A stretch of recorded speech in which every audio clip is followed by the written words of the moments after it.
Hello, Mike. Oh, hi, Carol, I replied, turning around and involuntarily taking in the pretty woman in front of me, especially her slender body. How's little Tim? Oh, he's fine this morning, the young mother told me with a smile. He has already had a cold. How's Mary?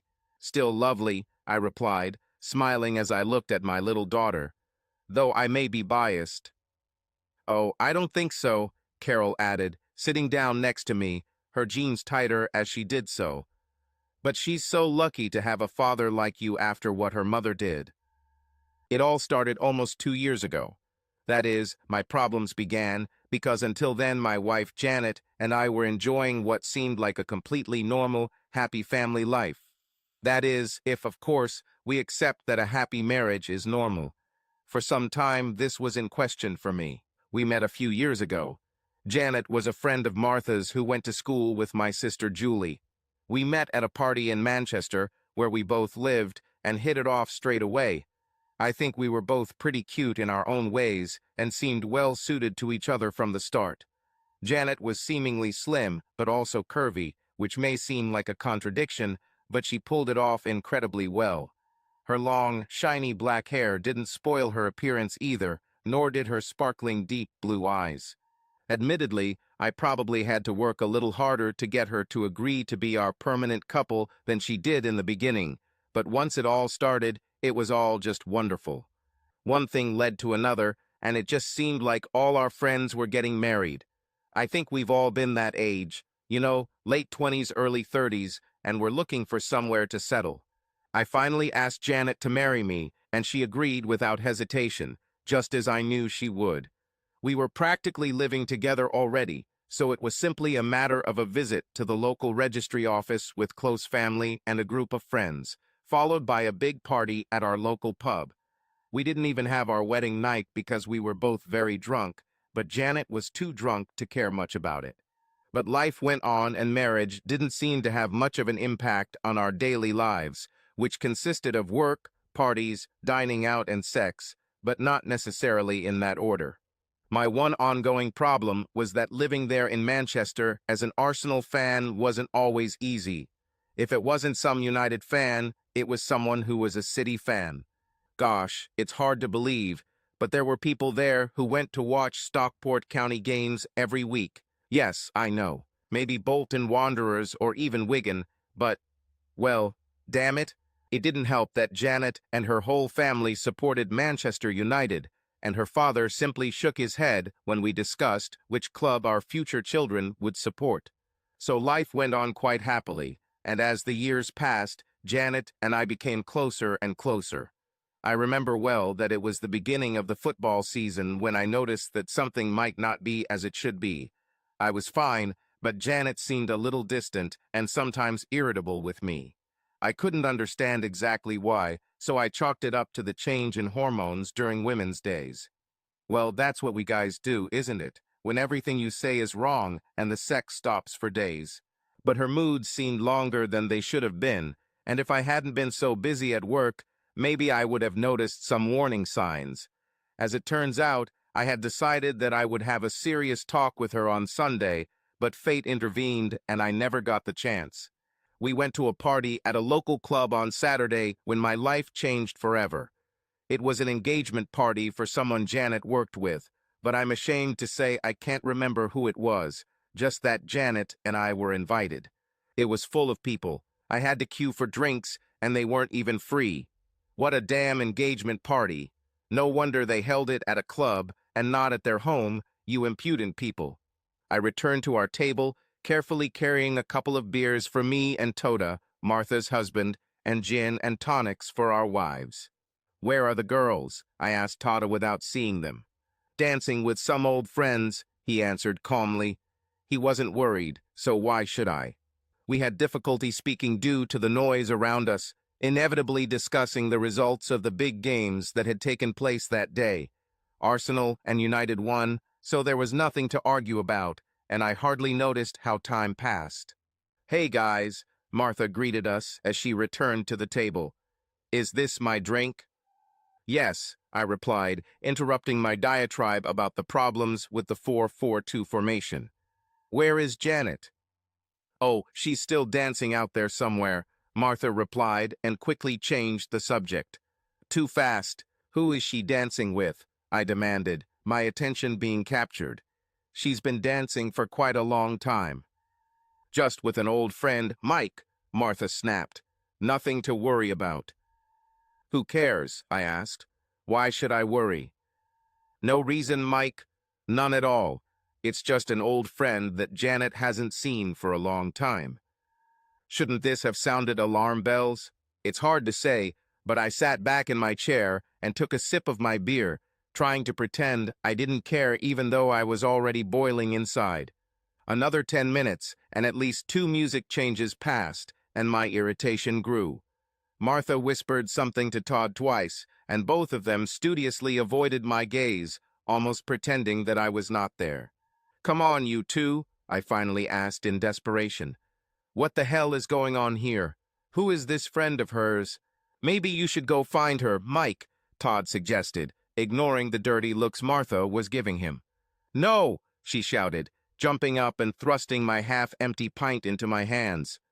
No need, Mike. I'll go and find her for you myself. Brother, there's something going on here, and I asked no. I demanded that Todd explain what the hell the girls were up to. Oh, just some football player they used to know, he replied. It doesn't sound too confident. I think he used to play for United in the junior team, but he didn't make it to the level he needed, and now he's playing somewhere up north in one of the lower divisions. They both, did you know him? I asked. My throat was dry, and I stood up, deciding to see for myself what was happening. It seems your Janet knew him better than Martha, Mike, Todd admitted cautiously, holding my hand. Don't do anything stupid, Mike. I'm sure Janet doesn't do anything she shouldn't. Well, I'll see for myself, Todd, I growled, swatting his hand away, wondering if this had something to do with Janet's bad mood lately. But I didn't go far, not far. Here she is, Mike, Martha announced, out of breath, almost dragging Janet along with her. Everything is fine. Janet and I looked at each other in silence for a few moments. It seemed that even the noise around us had died down. She just stood there, making no attempt to sit up and offering no apology or explanation. Who is he? I finally asked. Where did this guy come from? What do you care about that? Janet snapped. What right do you have to dictate who I spend time with? I'm your damn husband, I reminded her, raising my voice. And you should remember that. Husband, she spat. Husband? It was you who should have remembered that I am your wife. What are you talking about, Janet? What's gotten into you? I was screaming by that time and didn't understand what she was talking about, and people around me began to notice the noise.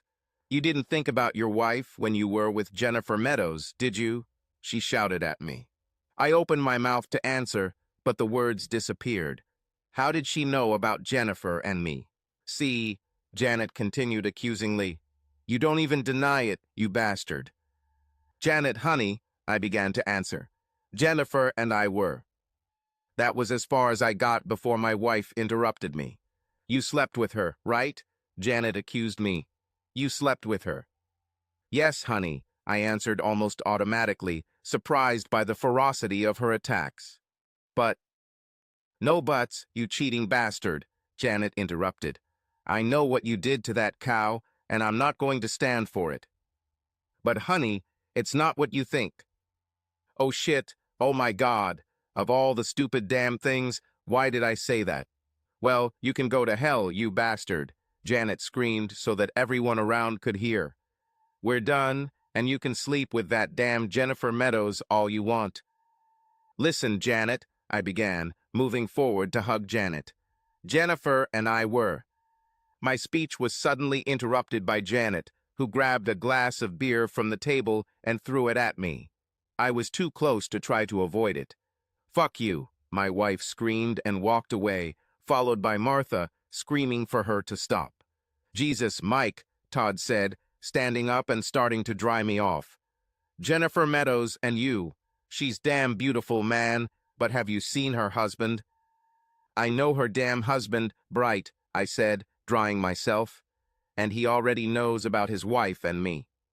Toad's surprise appeared, but I did not have time to explain to him more, as a fight broke out on the other side of the room. The women were screaming and screaming. Tables and chairs flew apart, and it was a real mess. In other circumstances, I might be worried or even amused, but in the state I was in, I just stood and watched. "Jesus, Mike," Todd interjected. "It's your Janet they're fighting with some blonde. This is Jennifer Meadows." "Damn right, Mike," muttered Bright. "Looks like the fight is over." Oh shit, what a terrible mess. How the hell did a couple of nights with Jennifer lead to this? What's the matter, Mike? Even though I held my head in my hands, I recognized the harsh words of another very upset woman yelling at me. All I wanted at that moment was to leave, but life, at least my life, has never been so easy. "Hi, Jennifer, how are you?" I couldn't think of anything else to say in my state. "Like me?" beautiful Jennifer Meadows shouted back, her huge husband Fred standing behind her, glaring at me. "What did you say to that stupid cow Janet?" "Nothing," I stated, keeping Fred in my sight. I tried to explain, but... "She claimed we were having an affair, Mike," Jennifer interrupted. "She said you confessed to her." I swallowed. Fred, a big guy, looked sickly, and that wasn't good. "What's the matter, Mike?" Jennifer demanded. "She didn't give me a chance to explain, Jennifer," I managed to interject when she gave me the chance to speak. "She asked me if we slept together, and I somehow confessed before I had time to think about it." "But that was a long time ago, Mike," Jennifer exploded. "We dated before I met Fred, and you got involved with Janet." "I know," I muttered, "but she didn't give me a chance to explain it." I looked at Fred, and he was smiling at me. Well, he kind of smiled. I thanked my lucky stars that he already knew Jennifer, and I had been together for months before he came on the scene. "He was a damn big guy, that Fred. What a stupid cow Janet is," Jennifer remarked, and then screamed. "What's happened?" I asked, looking around, expecting to see my angry wife advancing on us with a broom or something. "Your face, Mike," she screamed, perhaps finally noticing that I was still covered in beer. "Janet threw a beer at me, Jennifer," I explained, trying to smile as if it didn't matter. "But are you hurt?" "Wounded. Oh my God." Everyone started fussing around me. The glass must have broken when it hit me. Gordon Bennett, what a stunning mess. 20 minutes later, I was in the emergency room of the local hospital, making an appointment with some dragon in a nurse's uniform. "Fought?" she accused me with an expression of disgust. Not surprising, considering how I looked surrounded by all that garbage in the emergency room. Well, it was Saturday night, after all. "No," I replied. "The wife did it." "You probably deserve it," she commented sharply and moved on to the next unfortunate person. So much for the bloody National Health Service. But seriously, they patched me up, and a few stitches, and a couple of hours later, Fred, oddly enough, gave me a ride home in his car. Home, that is, to a cold, empty place. Janet is following us. God, what a fucking mess it was. I tried to call her on her mobile phone, but to no avail. I only received an answering machine message. "Sorry, Janet Morris is unavailable." And so on and so forth. This didn't make me feel any better, and you can imagine how angry I was. I went to bed, but guess how long I slept that night? What's left of the night, to be precise. Morning sun shower, tea, and breakfast. Well, not too much breakfast as I could barely hold it down. Then I heard my cell phone vibrate and tiredly walked over to where I had left it the night before, not looking forward to the conversation ahead. It was actually a text message, and yes, you can guess who it was from. "You're a cheater, fuck you." Well, that was nice, wasn't it? "Where are you?" I wrote in response. Stu, the message came back, and I felt the remnants of my breakfast go back up. I desperately tried to call to talk to her, to try to prevent Janet from making a terrible mistake. But again, I only received an answering machine message, even though I knew she must have the phone. Then it dawned on me that it was 9:30 in the morning, and my loving wife had been out all night. I realized with horror that it was probably too late to prevent what I was afraid of, and images of my Janet, even at that very moment, with some idiot football player, a second-rate one at that, floated before my eyes. Oh no, despite myself, I couldn't hold on to the leftovers from my breakfast, and this time I just let it happen. Damn dirt all over the carpet that took me hours later to clean. I didn't know what to do. I tried calling Martha's cell phone, but no one answered, and when I tried their home number, I breathed a sigh of relief when Fred answered. "What's up, Mike?" he asked. "Terrible," I replied and told him about the text messages. Martha went to talk to her, Mike, Fred continued. She had spoken to her on the phone earlier, and they had a huge argument. "Where is she, Fred?" I asked quietly. "Where did Janet spend the night?" "I shouldn't tell you, Mike," he answered hesitantly. "I promised Martha." "That practically tells me where she spent the night, Fred, doesn't it?" I faked it. "Looks like it, Mike," he confirmed. "But that doesn't mean she slept with someone or anything like that." "Who is this guy, Fred?" I asked, dismissing his last comment as unlikely. "What's his name?" "I don't know him, Mike," Fred replied, perhaps thinking he was safe at that point. "His name is Nick Masters or something like that, and he was transferred in the off-season a few weeks ago. He's playing for Stockport this year." Stockport. I have nothing against Stockport, but damn. Either way, the name Nick was all I needed to know. I've never met this guy, and Janet has never mentioned him. But her mom. Oh, yes. Yes, she mentioned that name several times in our early days before she realized that her daughter was serious about me. Hell, she even called me Nick by mistake a couple of times, but then I just laughed. Suddenly, everything fell into place. He had apparently been in the area for several weeks, about as long as Janet had been distant with me. That's about how long we haven't had sex. I could hardly believe that my Janet would cheat on me, but everything pointed to it. What should I do? What could I do? The obvious, of course, is a damn cheater. I jumped up and ran up the stairs, bursting into our bedroom like a man possessed. Grabbing the first suitcase I could find from the closet, I opened the first of Janet's drawers and began stuffing it with handfuls of blouses and other items. I'll show her. In a rage, I threw the drawer aside and forcefully opened the next drawer, taking a handful of clothes from there. Underwear, sexy bras, and tiny panties. They are all sexy. I couldn't resist, to be honest. I stopped and looked at them, remembering how beautiful Janet looked in them. Remembering how she loved to tease me by walking around the house in nothing but a sexy bra and panties and high heels. Remembering how a few months ago she opened the door for me when I returned from work in the evening, wearing only these very tiny pieces of nothing that I now held in my hand. That's when the first tear blurred my vision, and although I tried to wipe it away for a few moments, it didn't seem to want to go away. They say it's only when you lose something that you realize how important it is, right? Well, at that defining moment, it hit me like a brick how much I loved Janet and how much I would miss her if she left, or if I kicked her out, which seemed to be the route I was going. She cheated on me, and I had to be realistic about it. But who gave her the idea that I was cheating on her? Who told her I was having an affair with Jennifer Meadows? The devil knows. Does it even matter? Well, for that matter. I sadly let the underwear in my hand fall back into the drawer, sank onto the bed, and let the tears flow as I began to realize the true depths of despair, my former happy existence in tatters. I was still sitting there for some time, perhaps hours, when the phone rang again. Yes, he called several times, and I chose to ignore him. "Hello," I answered without much enthusiasm. "Hello, Mike. It's me, honey," I heard from the other end of the line.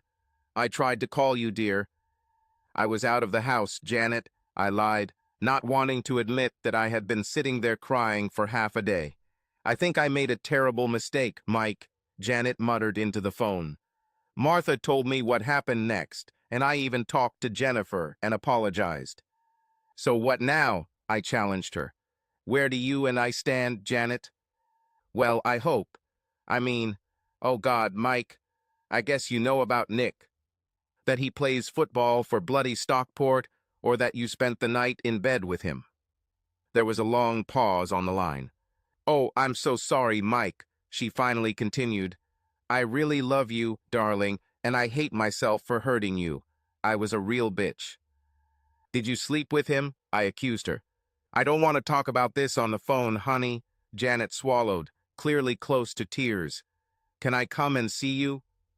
Not now, Janet, I replied, remembering the pile of vomit on the living room floor. Give me an hour or so. Okay, honey, she replied, and this time I heard sobs. I'll be there tonight around 8. Oh my God, what a terrible job. Have you ever cleaned vomit out of a carpet? No. Then this is not what I recommend, and I had to run to the toilet twice before I got it in a half-decent condition, and then I had to get myself in order. I wasn't looking forward to our meeting at all, and I still haven't decided how to behave. Yes, of course, I wanted my wife back, but I needed to know who put this crap into her head, and someone had to pay for it. But even then, it wasn't that easy, was it? If Janet really did make one mistake, and it was just a one-time transgression, then I thought I could forgive her. Yes, these things happen, and I wanted her back enough to turn my back on it, so to speak. But she's been weird with me for 2 weeks or more. Has she been seeing this Nick behind my back these past 2 weeks? Was she having sex with him all this time behind my back? I had no idea, and there was no point in speculating. I just prayed that by that evening everything would be okay between us again. 8 o'clock in the evening had passed, and I was on edge. The telephone rang. That damn phone again. Hi, Mike, this is Martha, she greeted me. Hi, Martha, I'm just waiting for Janet, I replied. Thank you, I understand. You explained everything to her. I'm afraid Janet won't come tonight, Mike, Martha snapped at me without preamble. I've been talking to her on the phone for the last hour, and she's in a terrible state. Why? I demanded, even though it was a stupid question. She's just so confused, Mike. She can't believe what she did to you, and she's not sure you'll accept it. She's very confused and very upset. Well, she probably deserved it, to be honest, I continued. But I don't want to lose her, Martha. I love her very much. I know, Mike, Martha consoled me. I'm sure you both will figure it out and work things out. Janet asked me to let you know that she will be coming to talk to you tomorrow after work. Her mom will bring her. This old witch, I thought, but not out loud, and simply thanked Martha for the information. I assume Janet will spend the night at her parents' place, I asked, crossing my fingers, hoping for reassurance. I think so, Mike. That was all the peace I got. It left me feeling empty inside, and I picked up the phone at least 4 times to call her parents, only to put it down each time, completely distraught. What if she refuses to talk to me? Even worse, what if she wasn't there? Oh shit, I told myself that everything would be fine the next day and finally made it to bed, having drunk 1.5 bottles of wine, which at least helped me fall into a restless sleep. Forget about the next day at work. Better just forget about it. I didn't get fired or anything, but the boss was clearly unhappy with me. Go home, Mike. He ordered me in the middle of the day. You're good for nothing here. I think he realized that I was having family problems, and I remember him going through a difficult period himself last year. Whatever the problem is, Mike, solve it. Don't do anything rash that you'll regret for the rest of your life. So I went home and immediately wished I had stayed at work, where I at least theoretically had something to occupy my mind. The call from Martha, when it came, was a welcome distraction, and she wished me luck. She told me not to jump head first into the pool and to give Janet time to explain everything. Well, it seemed like everyone wanted my marriage to last, and it seemed like Janet wanted it too. It seemed like everything would depend on me, so I decided to try to forgive and forget. Forget. Well, it wouldn't be that easy, but I really felt that forgiveness was possible. No, not easy, that's not the right word, but Janet was my life. Heck, we even discussed trying for a baby a few weeks ago, didn't we? Wasn't sure about this for a while, but, well, just a but. My heart skipped a beat when I heard a car pull up, and I couldn't help but look out the window and watch Janet and her damn mother get out of the car. They both looked nervously at the house, and I'm sure Janet said something sharply to the old witch. I hoped Janet wouldn't ring the doorbell or do anything stupid, but sure enough, a few moments later they came in to find me standing there waiting for them. "Hi, Mike," Janet said carefully. "Are you okay, honey?" When I didn't say anything, just shrugged and nodded my head in acceptance, Janet's face broke into a faint smile, and she rushed over to me and hugged me tightly. "Oh, I'm so damn sorry, Mike. I'm truly and truly sorry," she sobbed. "I was such a fool listening to what other people said." "It's okay, honey," I replied, hugging her and allowing the healing process to begin, although I knew it wouldn't be easy. "Could you leave us for a while?" I said to her mother, who was still standing there with a sullen face. "I think Janet and I need some alone time. I think I should stay and just—" She began to argue, but Janet interrupted her. "Please, Mom, don't be stubborn. This isn't easy for Mike, and I'd rather you weren't here." Her mother made a displeased face and reluctantly left the room. I was somewhat puzzled why she still believed that I was to blame, since this was clearly her attitude towards me. Our conversation began, and at first it was what I expected. "I can't apologize to you, Mike, for how much I hurt you, honey," Janet began. "I should have talked to you about this before I did something so stupid in public." "Who fed you this false information then, Janet?" I asked, but she refused to tell me, although I noticed her glance at the door her mother had come out through before returning to me. "So what is it? Bitch. Why did she hate me so much?" I decided that this was not the end of the matter, but the moment of reconciliation did not seem appropriate. "I'll wait for my time. I will find out everything, and this treacherous bitch will pay." "Will you forgive me, dear?" Janet begged, looking at me with watery eyes. "I need to know that I need to forgive Janet," I replied. "You slept with him, didn't you?" "Yes, Mike," she whispered quietly, burying her face in my chest. "And I suspect that this was not the first night." "No, Mike," Janet sharply objected to me. "I swear it was the first time." "Well, at least for the first time since I was his girlfriend a few years ago." "But you still dated him, right?" I accused her. "Yes," she admitted humbly. "I met him several times for lunch and a couple of times after work." "And had sex with him, I guess," I frowned. "No, I told you, Mike," Janet pleaded. "I promise it wasn't. I let him kiss me and cuddle a little, that's all." "But why, Janet?" I asked, almost on the verge of tears. "I need to know to deal with this." "What's wrong with me, honey? You do not love me." "Of course I love you, Mike," she cried in despair. "But that's the whole problem, don't you understand?" "To understand that," I responded. "You love me, so why do you need another man?" Janet hesitated and then crushed all my hopes. "I love Nick too, Mike. Don't you understand? I never stopped loving him and had to go north with him when he asked me a few years ago. Only my mother stopped me then, and I never looked at another man seriously until I met you." "What? What the hell are you telling me?" I shouted at her, pushing her away. My brain could not understand what she was telling me. "I'm sorry, Mike, but you had to find out sooner or later, honey," she sobbed, tears streaming down her cheeks. "I love you, darling, but I also love Nick and always have." "Nick? Well, Nick is Nick, and we were always meant to be together." "What are you telling me?" I squeezed out, not believing my ears, my heart pounding in my chest.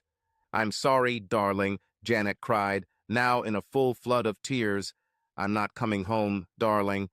I can't. I should try to be with Nick now that he's back. It had to happen like this." I stood there in a trance, unable to speak and possibly on the verge of a heart attack.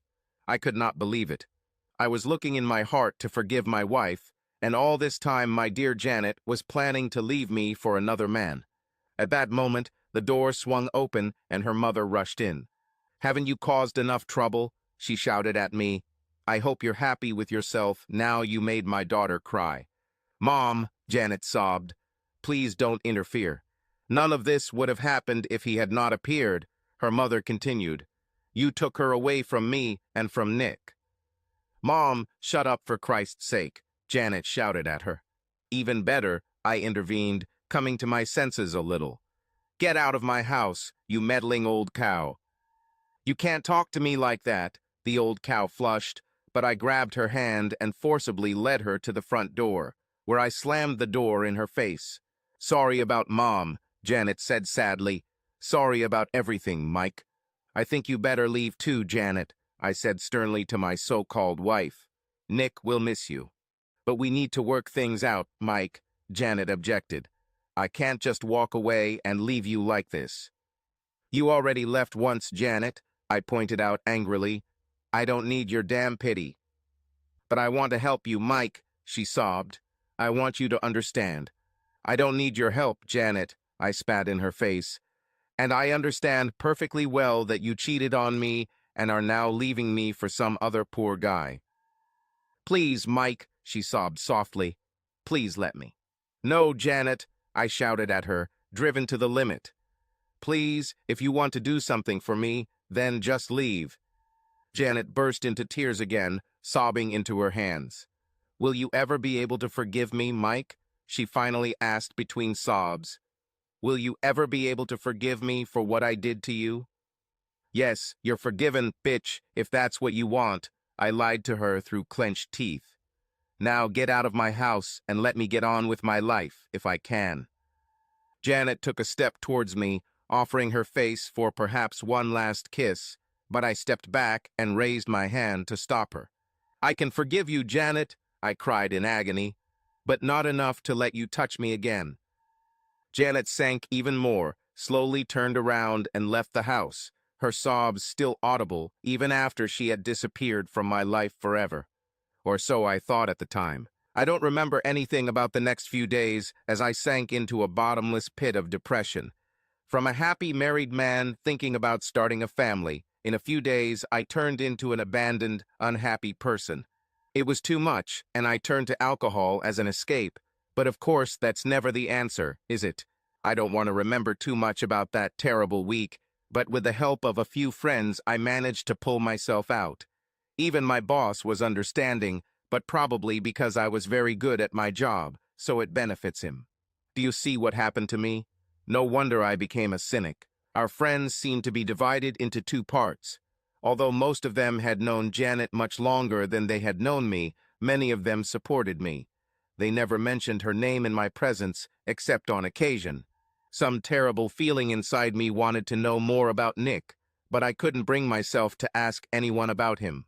I even went to a Stockport match one night and saw the bastard come on as a second-half substitute and score to save the draw.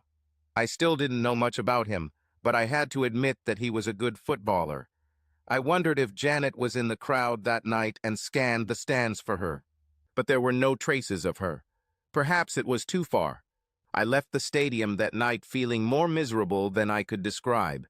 That bastard beat me, and all I could do was see images of a happy Janet throwing herself into his arms after his success on the field. I doubt she even thought about me, poor thing.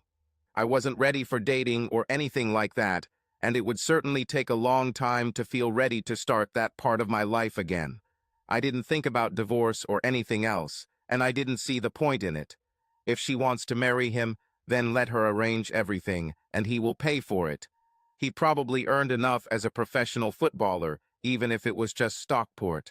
Life went on. Then, 3 weeks after our breakup, around 9 in the evening, my miserable evening was interrupted by a knock on the door. Opening it, I was amazed to see Janet standing there. "What do you want?" I asked in an unfriendly tone. "Can I come in, please, Mike?" she asked. I hesitated but stood aside and followed her into the living room, my mind in turmoil as Janet was the last person I expected to see. Damn it, why did she have to look so damn gorgeous? "So what do you want?" I repeated sternly, noting how miserable Janet looked. Perhaps he abandoned her or something else. Maybe it was too naive to hope. Did I really want this? "Can I have a cup of tea, please, dear?" Janet asked quietly. "Are you sure you'll stay that long, Janet?" I answered sharply. "Nick won't miss you, and I'm no longer your dear, in case you forgot." "Please, Mike, don't be cruel to me," she begged, wringing her hands. Nick doesn't know I'm here, but we need to discuss something. I have nothing to talk to you about, Janet, I told her, my heart breaking. Please, Mike, don't be difficult. We really need to talk. Reluctantly, I went to the kitchen and made 2 mugs of tea. It seemed like old times, but of course it was not at all like that. I stood there, waiting for the kettle to boil, wondering what Janet wanted from me this time. Divorce, maybe. Was this the moment? So what do we need to talk about, Janet? I demanded, handing her a mug of tea. I can't imagine there's anything left to sort out. I'm pregnant, Mike, she blurted out and lowered her head into her hands. It was fast, I responded. You've only been sleeping with him for a few weeks. This is not Nick's baby, Mike. What? This is not Nick's baby, Mike. But, I don't understand. I've been pregnant for almost 3 months, Mike, Janet continued almost inaudibly. It couldn't be Nick's child, since he only returned a couple of months ago. It must be yours. You're the father of my baby, Mike. Oh my gosh, what have I done to deserve this? Let's be honest. You wouldn't want to be in my shoes at that moment, right? What would you do? The woman I hated but loved at the same time was pregnant with my child. Oh, don't doubt it. This was my child. Should I tell her to get lost, as I was inclined to do, or react differently, as I really wanted? I was confused. Well, for starters, we both just stood there, looking at each other. I was wondering what to say, and Janet was wondering what my reaction would be. Well, Janet finally asked. I don't know what to say, I answered. Are you happy? She asked carefully. I must be, I answered. We were planning to start a family, Mike, she continued carefully. Before everything happened. But where does that leave us now, Janet? I asked the obvious question. It's all up to you, Mike, Janet squeezed out with difficulty. Will you bring me back or not? And Nick, your boyfriend. What about him? I demanded, feeling my nerves begin to rise at her impudence. How does he fit into all this? He doesn't like children, Mike. He made this clear, especially to strangers. Does he even know about the child? I asked, wondering if he had already thrown it away. Does anyone else know? No, Mike, she answered incredibly honestly. I thought I would tell you first. My feelings for Nick haven't changed since I left you, Mike, but I really missed you a lot. Not a single day went by that I didn't think about you. But he's still the first choice, right? Maybe, but you and the child change everything. I'll give it up if I have to. My mind was racing as we sat and just looked at each other again. I knew things couldn't be the same, but maybe it could at least be normal. And the child, this was the deciding factor. I simply could not throw my unborn child out into the street. Okay, Janet, I softened. You can come back if that's what you want, but not to my bedroom. For now, you sleep in the guest room, and we'll see how it goes. Oh, thank you, Mike, dear, Janet said, jumping up and rushing towards me. I knew you wouldn't let me down. You will see, everything will be fine. When she tried to kiss me, I turned my face away so she could kiss me on the cheek, which surprised her, but she ended up in my lap with her arms wrapped around my neck. I wanted to push her away, but I couldn't bring myself to do it. It just felt so right to be there again. I'll move next week if that's okay for you, Mike, Janet said happily, but she was in for a surprise. You are moving now, at this moment, or never, I confidently told her. There's no way I'm going to sit at home for a week waiting for you while you're with him. But what about Nick? She asked evasively. I need to explain it to him, Mike. I can't just leave him. How you abandoned me, I frowned, and she lowered her gaze. These are my terms, Janet. You're moving now. You don't go to him. You don't call him. You don't tell him you're pregnant, and you don't tell anyone you're pregnant until we can hide it. But Mike, I can't do this. What will Nick think? With any happiness, I answered. He will think what I want him to think, what everyone will think. He'll think you've come back to me. But it will kill him, Mike. It will break his heart. Yes, with any luck, I almost grinned. Maybe he'll see how I felt when he took you away from me. Please, Mike, she begged. Don't make me do this. If you really still love me, Then don't force me. If you love me as you say you do and plan to spend your whole life with me, then I don't think it's a big ask, I explained. But it's still your choice. You've changed, Mike, Janet said sadly. You changed me, Janet, I pointed out. Maybe you can change me back. I forced Janet to write Nick a letter with the news that she was leaving him for me and never wanted to see him again. It wasn't as short and impersonal as the messages I'd received, but it was enough. I didn't let her call him to explain anything. I insisted that she never have contact with him again, and if she even saw him on the street, she must leave. Otherwise, our relationship would end. Let the bastard suffer. By the way, I also told her that her mother was no longer welcome in our home, and she didn't seem to have any problem with that. In a strange way, everything seemed quite reasonable from the very beginning. I made a point of letting Janet know that I wouldn't be testing her, and that I trusted her to honor our agreement, and I think that helped. Of course, I didn't really trust her, but what good would it do to make an issue out of it? About a week later, she told me that Nick had called her at work numerous times, and she had refused to take his calls. In the end, he tricked her into calling her that day, pretending to be someone else. She admitted that she talked to him for a few minutes, but stuck to our story and didn't say anything about the baby. I simply nodded in approval. I hope the bastard suffered as much as I did. Janet moved into the guest room as we had agreed, but other than that we led a normal life like any other normal couple. Everyone assumed that I wanted them to assume that Janet came back to me and I forgave her. Our friends accepted this and, with a few exceptions, seemed happy that we had solved our problems. A little later, Janet sat next to me on the sofa and put my hand on her stomach. "Do you feel how she moves?" she asked, her deep blue eyes shining with happiness.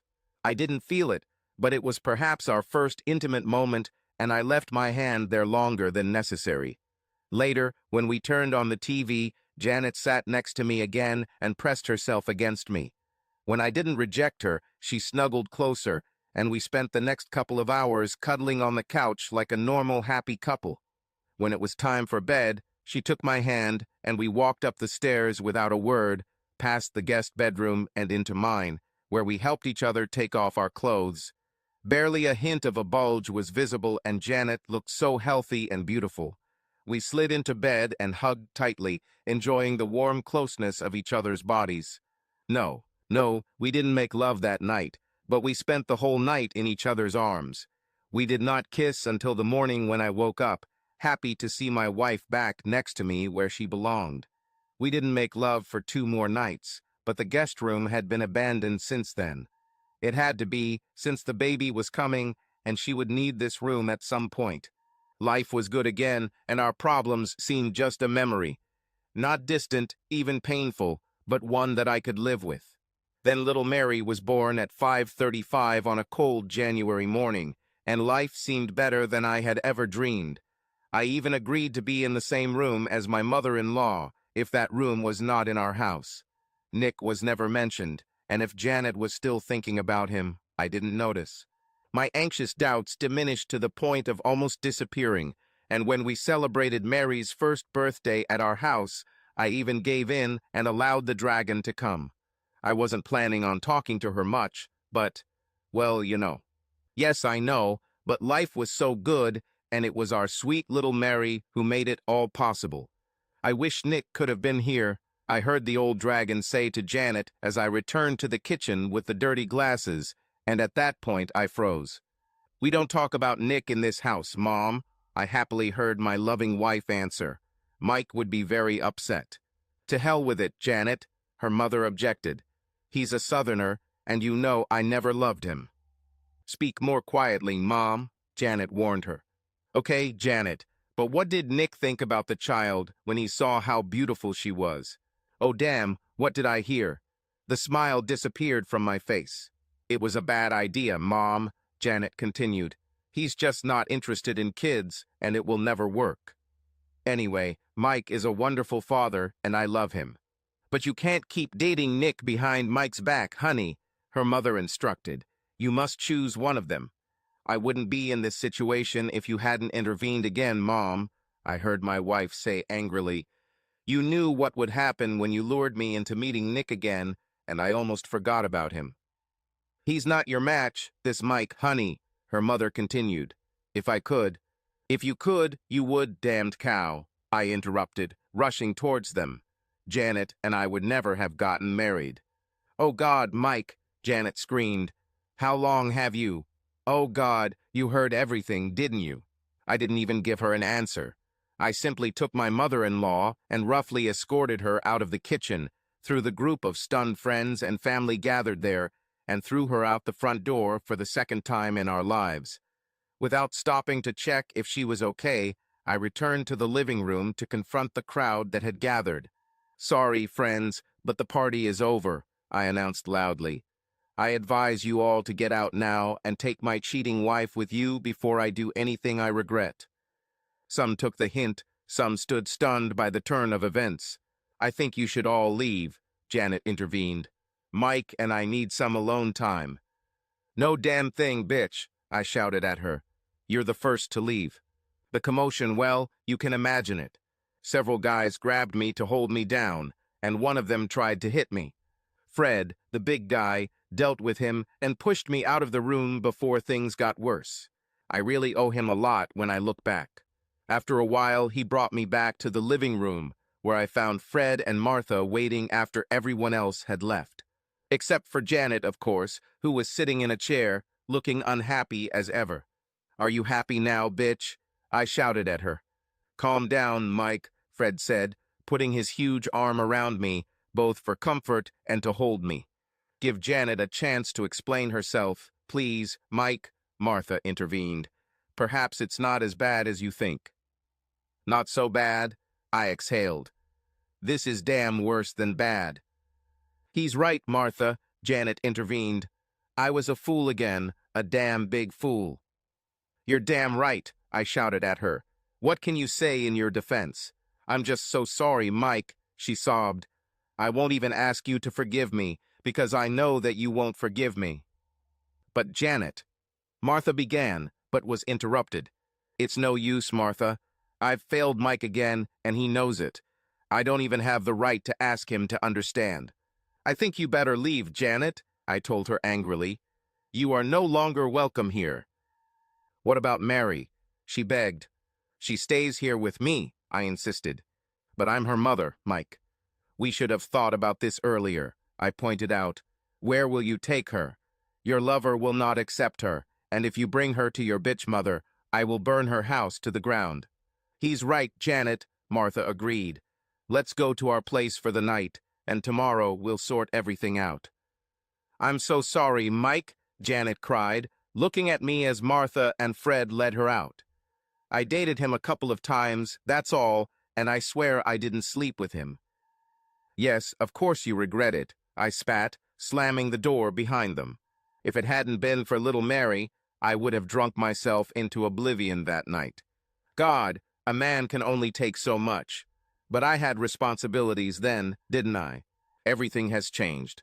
I drank a couple of glasses, but then went to bed, dragging the crib with little Mary into my room, where we slept next to each other. She, of course, did not know about the changes taking place in her young life. But I, well, the less said the better. Oh God, what's happening to me again? But this time it was different, and if I had to fight tooth and nail, I wouldn't give my Mary up without a fight, and I didn't think I'd have to. As it turned out, I did not get a divorce again, leaving it up to her discretion if she needed it. I filed for legal separation, which was cheaper and much faster. My main reason was to establish custody of little Mary, and when the judge knew all the circumstances and that Janet did not object, he had no problem giving me what I wanted. Hello, Mike. Oh, hi, Carol, I replied as I turned around, unable to stop myself from quickly glancing at the beautiful woman in front of me, especially her beautiful, slender body. How's little Tim? Oh, he's fine this morning, the sweet young mother in front of me replied with a smile. He has already recovered. How's Mary? Gorgeous as always, I replied, smiling, looking at my daughter. Although I'm probably biased. I don't think so, Carol added, sitting down next to me on the bench.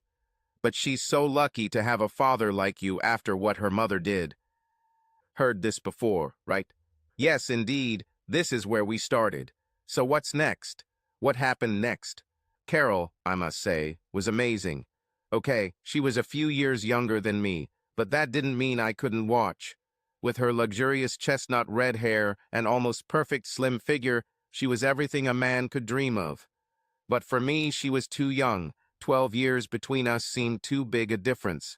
Life has been satisfying, but not easy for a single working dad. All I did was work and take care of Mary, but at the time that's all I wanted. However, I discovered the local park and all the lovely young mothers who visited it, and after a few explanations as to why I was there, they all accepted me without question. They were great.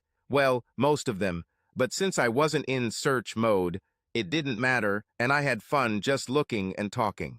Okay, I admit that I looked at Carol more than the others. I met her in the park when I was walking with Mary, and she was walking with little Tim. A cheerful little guy, I immediately liked him, he laughed, and I could not hide my smile of pleasure. Carol's husband went to the Middle East for some security work and soon returned in a coffin. The company hadn't completely abandoned her, but their generosity was limited and was about to end. She needed something that wasn't too expensive, and suddenly it occurred to me that I needed a nanny for Mary. Here's the solution. Sorry, it's a Latin term, and I don't know exactly what it means, but as a mathematical engineer for most of my life, I've used it a lot. It seems to mean that the solution was found without much effort. Something obvious. Here it is. Sorry, it's French. So Carol moved in and took care of the two kids while I went to work to earn money. Voila, this seems to be Italian. These things tend to work themselves out, and although I wasn't in a relationship with my girlfriend at the time, we were very happy with each other. Life was good, the kids were happy, and I was happy. I was really starting to forget Janet. Then one evening, I sat on the couch while Carol cleared the table after a delicious dinner. My daughter Mary climbed onto my lap and made herself comfortable, yawning and clearly ready to fall asleep.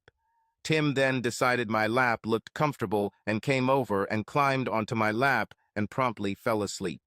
Honestly, it was one of those magical moments, and I was almost ready to fall asleep with them. Is there room for me? Carol laughed as she entered the room. Only if we put the kids to bed, I joked, expecting a playful spank from her for my impudence.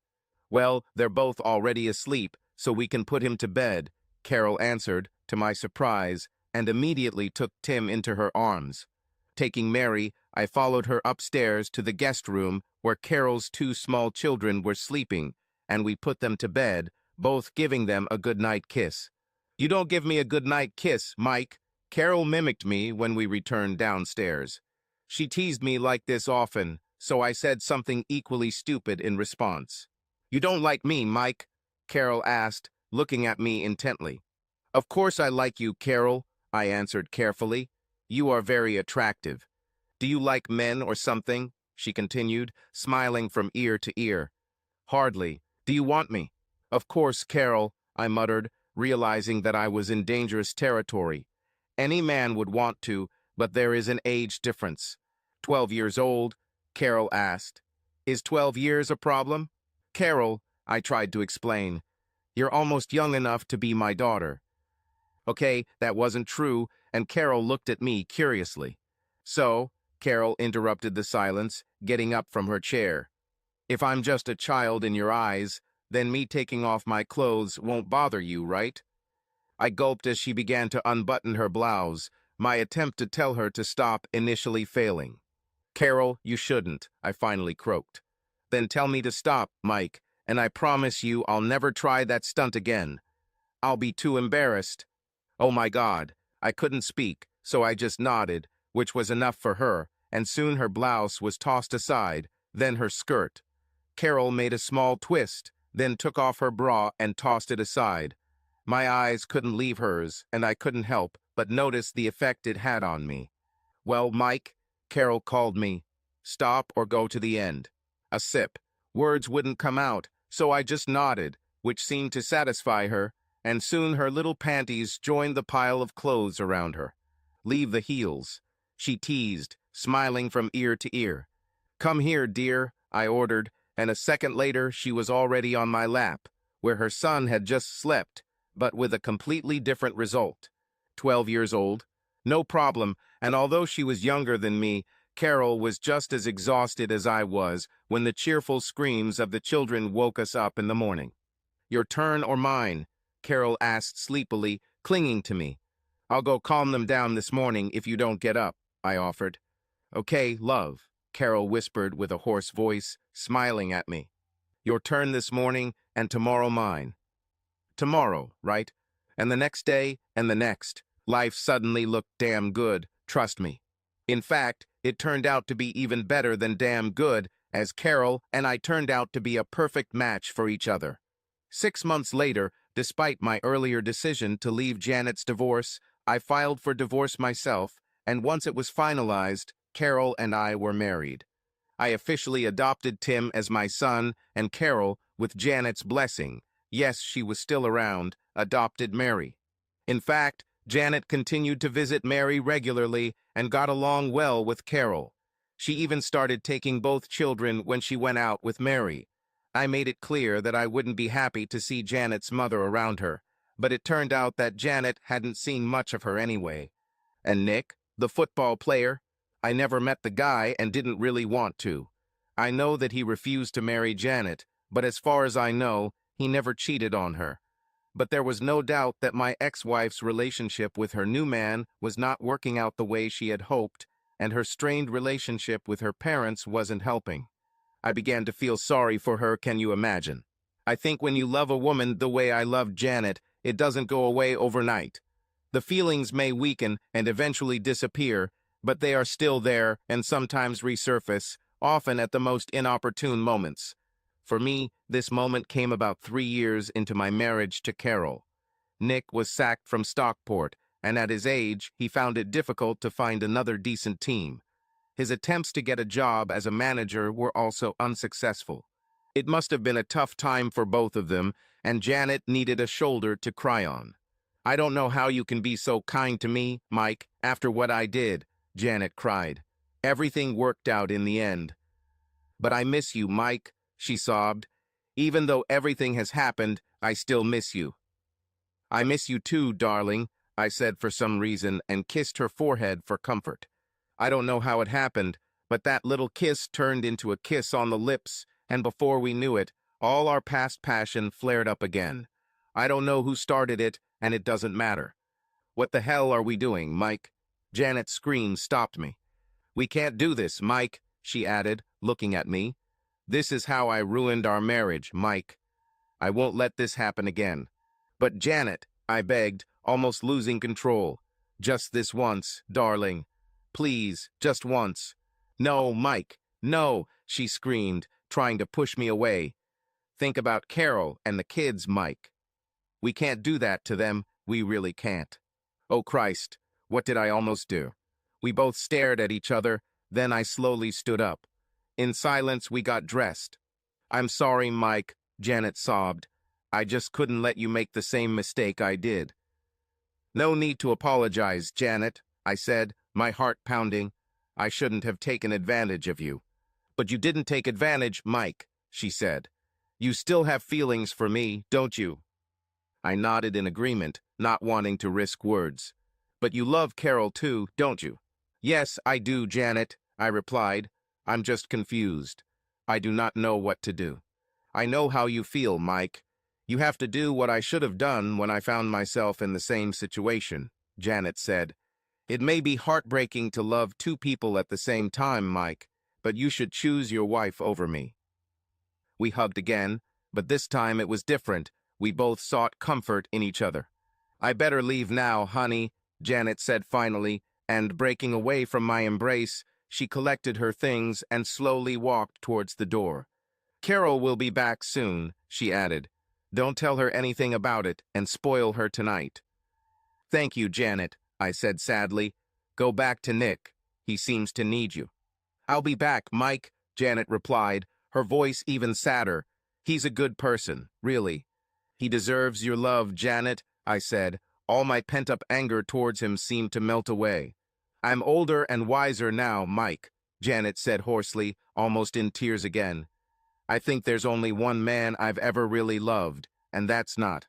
At this point, Janet burst into tears and rushed out the door, leaving me with this last thought. If only. But then I knew that I loved Carol as much as I once loved Janet. It's a pity for her that my ex-wife didn't realize this a few years ago, and perhaps for the first time I realized the hell she went through during those times. 6 years later, I am still blissfully married to Carol, and we have beautiful children. Yes, Tim and Mary, as well as little Freddie and Linda, are real happiness for us. Janet became godmother to the latter two, both born perfect specimens on the same day 2 years ago.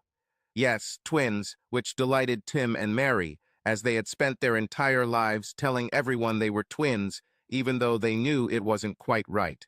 And Nick? He finally got a good job at the sports center, where he is said to be very happy and takes good care of Janet. Good luck to him, I say. I don't wish him harm, although we still haven't met, and I don't have much desire to do so. One more note, by the way. 3 years ago, I got a really good promotion, and we had to move to the other side of Manchester. We bought a beautiful 4-bedroom Victorian house in Chapel Heaton, which, as the locals know, is actually, well, I hate to admit it, but, oh my gosh, okay, then it's bloody Stockport. And you know what? This is a really nice, friendly place. I love him. I even take little time to Stockport County matches on Saturdays, unless Arsenal are playing somewhere in the Northwest.